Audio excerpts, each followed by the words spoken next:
ওই ইউটিউবের মধ্যে কি পয়সা কামানোর একটা রাস্তা আছে ওদের, সে পয়সা কামাইতেছে। আরে ভাই, পয়সা যদি লাগে আমাদেরকে বল, আমরা চাঁদা দিলে দিব না, অসুবিধা নেই তো। আর ইচ্ছা, আর যদি প্রয়োজন হয় আল্লাহর রহমতে আমার দেওয়ার ক্ষমতা আছে, আমি দেবো না পয়সা লাগলে। কিন্তু পয়সার জন্য দেশকে ধ্বংস করার কোনো প্রয়োজন নাই। বাগানে শূকরের উপদ্রব শুরু হয়েছে, তো ওই কিছু শূকর উপদ্রব শুরু করেছে আমাদের বাগানে। আমি ওই শূকরগুলোর সম্বন্ধে কিছু বলতে চাই, যাদের কোনো কাজ নাই কচু খেতে কচু ভাঙা ছাড়া। তো যে কথা বলছেন যে ইউনূস সাহেব, ডক্টর প্রফেসর ইউনূস সাহেব যদি বলে থাকেন নির্বাচনের কথা, ভালো বলেছেন। নির্বাচন তো, আচ্ছা আমি বুঝি না নির্বাচন না দিয়ে কী করবে এই গভর্নমেন্ট, এই সরকার। আমি এটা বুঝি না কী করতে। ধরে নেন নির্বাচনে আমাদের কোনো দাবি থাকলো নাই, ধরে নেন কথা বলছে, কী করতে পারে একটা সরকার? কতদিন বিনা নির্বাচনে থাকতে পারে? এটা সম্ভব না। যদি বিনা নির্বাচনে সরকার থাকতে পারত তাহলে তো হাসিনাই থাকতো। যেহেতু হাসিনা নির্বাচিত ছিল না, সে তাই চলে যেতে হয়েছে বাধ্য হয়ে। তো ডক্টর মোহাম্মদ ইউনূস বোধহয় সঠিক সিদ্ধান্ত নিয়েছেন, এবং উনি যদি নির্বাচনের কথা বলে থাকেন, আগে বলেছেন, এখন যদি বলে থাকেন, ভালো বলেছেন, সঠিক বলেছেন। নির্বাচনটা হওয়া দরকার। এক গ্রুপ আছে দেশে, এক গ্রুপ আছে বিদেশে, যারা নাকি নির্বাচনকে বাদ দিয়ে সংস্কারের কথা বলছেন, আবার বলার চেষ্টা করছেন যে বিএনপি সংস্কারের কথা শুনলেই বিএনপির মেজাজ খারাপ হয়ে যায়।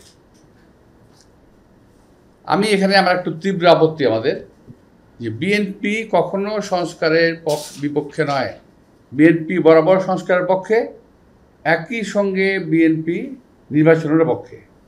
দুটোরই প্রয়োজন আছে, কিন্তু এমন সংস্কারের পক্ষে বিএনপি নয় যেটি দেশের জনগণের স্বার্থের, জনগণের অধিকারের বাইরে চলে যাবে। এমন কোনো সংস্কার বিএনপি কিংবা আমরা মেনে নিতে পারি না, মেনে নেবও না। আমি কথা আগে বলেছি, এখনও বলছি। আপনারা দেখবেন সংস্কারে যদি যারা নাকি এটা নিয়ে পড়েছেন, যাদের কাছে স্প্রেডশিট গেছে, যারা পড়েছেন তারা দেখেছেন যে এমন কিছু প্রস্তাব আছে যে প্রস্তাবগুলো বাংলাদেশে মানুষের সঙ্গে মানানসই নয়, যেগুলো বাংলাদেশের সঙ্গে যায় না, বাংলাদেশের সঙ্গে, সেগুলো আমরা কেন মানব? আবার এই যে মানা না মানা নিয়ে কালকে দেখলাম এক ভদ্রলোক, যিনি, আমি নাম নিচ্ছি না, তবে আপনি বুঝে নিন, যিনি দরবেশের সালমান রহমানের টাকা খেয়ে মোটা হয়েছেন, স্বাস্থ্য ভালো করেছেন, চেহারা সুন্দর করেছেন, লম্বা লম্বা কথা বলেছেন বাইরে থেকে। খুব দুর্ভাগ্যজনকভাবে উনি আমার সঙ্গে কালকে বাজে কথা বলেছেন। তো বলতে থাকুক, আমি বলেছি না কচু খেতে শুকর পড়েছে, আমি শুকরের পর্যায়ে ধরি ওনাদেরকে। তো আরেকজন আছে ফ্রান্সে, আরেকজন আছে একজন ওখানে, কি এটা একটা নাম, ওটা হলো কি বলে এটাকে, একটা না একটা জারজ মিল্টন আছে, সরি কথা আমি বলে দিলাম, আমার এই অবস্থা থেকে বলা ঠিক হয়নি বোধ হয়। তারপর আমি বলছি, জারজ মিল্টন বকা দিয়েছে আমাকে, সেটাকে সমর্থন করেছে পিনাকি। অর্থাৎ জারজ মিল্টন যে ভাষা আমাকে বকা দিয়েছে, পিনাকি সমর্থন করেছে। আমি বলতে চাই যে ওরা সবাই একই বংশের, একই গোত্রের সন্তান।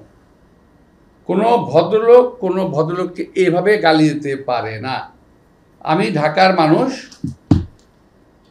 আমি ইচ্ছা করলে ওরা যে ভাষায় গালি দেয় তার চেয়ে জঘন্য ভাষায় গালি দিতে পারি, কিন্তু আমার বাপ মা, আমার পরিবার এটা আমাকে শেখায় নাই। ওরা যেটা বলছে এবং বলেছে, এটা ওদের পরিবার থেকে শেখানো, ওরা ওই পরিবার থেকে করে আসছে, শুকুরের জাত। আমি সরি, আমি কথাগুলো বললাম বাধ্য হয়ে, যে আমি যে বলেছি আগে, আজকেও বলি, এখনও বললাম, যে এখনও যে সংস্কারের কথা বলার কারণে আমি নাকি সংস্কার মানি না। আমি বলছি ওই সংস্কার মানি না যে সংস্কারটা দেশের মানুষের প্রয়োজন নাই। আমি সে কথা বলেছি। তারা যদি ভুল বুঝে এবং দরবেশের টাকা খেয়ে শরীর স্বাস্থ্য ভালো করে বিদেশে থেকে এই দেশের রাজনীতিবিদদের সম্বন্ধে কুৎসারণা করে, গালিগালাজ করে, এবং আমি আশ্চর্য হয়ে গেলাম, প্রথম গালিগালাজ শুরু করলো তারা আমাকে, তারপরে তারা শুরু করলো আমাদের সেক্রেটারি জেনারেল মির্জা ফখরুল সাহেবকে, তারপর তারেক রহমান সাহেবকে, আমাদের অ্যাক্টিং চেয়ারম্যান, এমনকি তার পরিবার সম্পর্কেও তারা কথাবার্তা বলা শুরু করেছে। আমার আজকে কিন্তু মূলত এই কথাই বলাই ছিল, আমার অন্য কোনো সাবজেক্ট ছিল না, এটাই ছিল আমার বক্তব্য যে ওরা আসলে চাচ্ছেটা কি।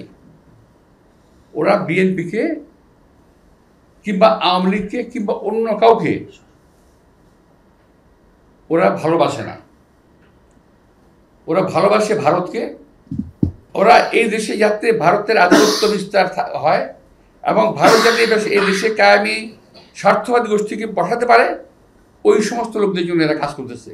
এই গ্রুপটা এবং এই শুক্রের গোষ্ঠী কখনো বাংলাদেশের কোনো সরকারকে স্থিতিশীল থাকতে দেবে না। আমি আজকে হরপ করে বলতে পারি, এখানে অনেক সাংবাদিক ভাইরা আছেন যারা রহমত বহুদিন বাঁচবেন, দেখবেন যে এই গোষ্ঠী কখনো বাংলাদেশকে স্থিতিশীল থাকতে দেবে না। কখনো আমার বিরুদ্ধে, কখনো ওর বিরুদ্ধে, কখনো তার বিরুদ্ধে লেগেই থাকবে। ফাঁক দিয়ে কী হবে জানেন? ওরা ওই যে ইউটিউবের মধ্যে কি পয়সা কামানোর একটা রাস্তা আছে ওদের, সে পয়সা কামাইতেছে। আরে ভাই, পয়সা যদি লাগে আমাদেরকে বল, আমরা চাঁদা দিলে দিব না, অসুবিধা নেই তো। আর ইচ্ছা, আর যদি প্রয়োজন হয় আল্লাহর রহমতে আমার দেওয়ার ক্ষমতা আছে, আমি দেবো না পয়সা লাগলে। কিন্তু পয়সার জন্য দেশকে ধ্বংস করার কোনো প্রয়োজন নাই। এরা যা করতেছে, আজকে আমি খুব দুঃখের সঙ্গে কথাগুলো বললাম, এই ধরনের অশ্রাব্য ভাষায় আমি কথা বললাম বাধ্য হয়ে, কারণ ওরা অশ্রাব্য ভাষায় গালি দিয়েছে। তারপরে কথা আছে, আমি আর বলতে পারতাম, বললাম না। কুকুরের কাজ কুকুর করেছে, কামড় দিয়েছে পায়। আমি আর পাখিটা বলতে যাচ্ছি না। তো বন্দে আলী মিয়ার গল্প, এটা বোধহয় কবিতাটা পড়েছেন ছোটোবেলায়, কিছুটা ভুলটুল হতে পারে। কি জানি, কুকুরের কাজ কুকুর করেছে, কামড় দিয়েছে পায়, তাই বলে কি কুকুরকে কামড় দেওয়া মানুষের শোভা পায়? তো আমি এই কথাটাই আমার শেষ কথা ওদের বিরুদ্ধে। আমি বলছি শুকুরের গোষ্ঠী এরা, এবং এরা কখনোই, এরা সাজানো বাগান ভেঙে দেবে, কখনোই বাংলাদেশকে স্থিতিশীল হতে দেবে না। আপনারা অপেক্ষা করেন, কদিন পরে তারা ইউনূস সাহেবকে ধরবে। আমি এটা বলে দিচ্ছি আপনাদেরকে, কদিন সাহেব পরে তারা ডাক্তার ইউনূস সাহেবকে ধরবে। এখন তারা কী করতেছে? বিএনপিকে ব্র্যাকেট করতেছে আওয়ামী লীগের সঙ্গে, ব্র্যাকেট করার চেষ্টা করতেছে। বিএনপিকে আওয়ামী লীগের সঙ্গে ব্র্যাকেট করার কোনো সুযোগ নাই। বিএনপির জন্মই আওয়ামী লীগের বিরুদ্ধে, এটা বুঝতে হবে। তো আরেকটা জিনিস আমি বলি যে আমার ওই যে শুকুরের গ্রুপ, শুকুরের গ্রুপ ওরা কিন্তু দেখেন, ওরা শুধু রাজনীতিবিদদের পিছনে লেগেছে, কিন্তু যারা নাকি এই যে হত্যাকাণ্ড ঘটালো, এই যে ছাত্রদের হত্যাকাণ্ডটা ঘটালো, একটা বিশাল একটা ব্যবসায়ী গ্রুপ আছে না? আপনারা দেখেন না 3 তারিখে, 3 আগস্টের 3 তারিখে যারা হাসিনার সঙ্গে দেখা করেছিল, মিটিং করেছিল, এবং বিভিন্ন ভাষায় তাকে এমনভাবে কথা বলেছিল যে হাসিনা খুন করতে উৎসাহিত হয়েছিল, তাদেরকে এমনভাবে প্রভোগ করা হয়েছিল যে হাসিনাকে খুন করতে উৎসাহিত করা হয়েছে। সেই লোকগুলোর সম্বন্ধে তারা কিছু বলে না, তারা কিছুই বলে না, তার মুখে কোনো শব্দ নাই, তারাও বলে না। আর তাদের যারা বাংলাদেশে যাদের লেজুর ভিত্তি করতেছে, যারা নাম বলবো না আমি, আমাদের স্নেহাসপদ, আমি এর বলছি না, আমরা বলছি না, তার যারা লেজুর ভিত্তি করতেছে, আপনারা দেখবেন যে তারা একই ভাষায় কথা বলে, ওদের টন এবং এদের টন কিন্তু মিলে যায়। তো ওরাও কিন্তু এই ব্যাপারে কোনো কথা বলছে না। আপনারা খেয়াল করে দেখেন যে কতগুলো ব্যবসায়ী, আমি নাম বলতে পারি কিন্তু নামগুলো বলবো না আমি এদের, তো এরা কিন্তু আওয়ামী লীগের পক্ষে কাজ করেছে, এখন বিএনপির বিপক্ষে সমস্ত, আমাদের এখানে অনেকেই আছেন আপনারা যারা নাকি বিএনপির বিপক্ষে কাজ করতেছেন টিল নাও, কিন্তু ওদের বিরুদ্ধে কোনো কথা তারা বলতেছে না। সকলে মিলে বিএনপিকে বিরুদ্ধে লাগছে। কথা হলো, বিএনপি একটা দেশপ্রেমিক, জাতীয়তাবাদী দেশপ্রেমিকের একটা দল।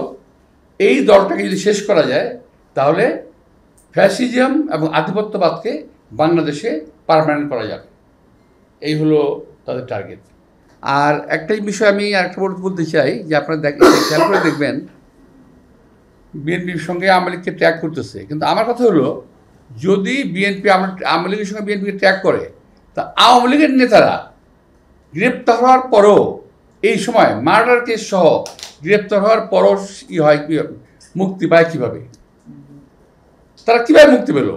এবং তারা সাজা খাটা এই অবস্থায় একবারে রিমান্ড থাকা অবস্থায় মুক্তি পেয়ে গেল, কী করে সম্ভব? অথচ এদেরই প্রভোকেশনের কারণে হাসিনা আজকের এই দুরবস্থা হয়েছে, দেশটার দুরবস্থা হয়েছে।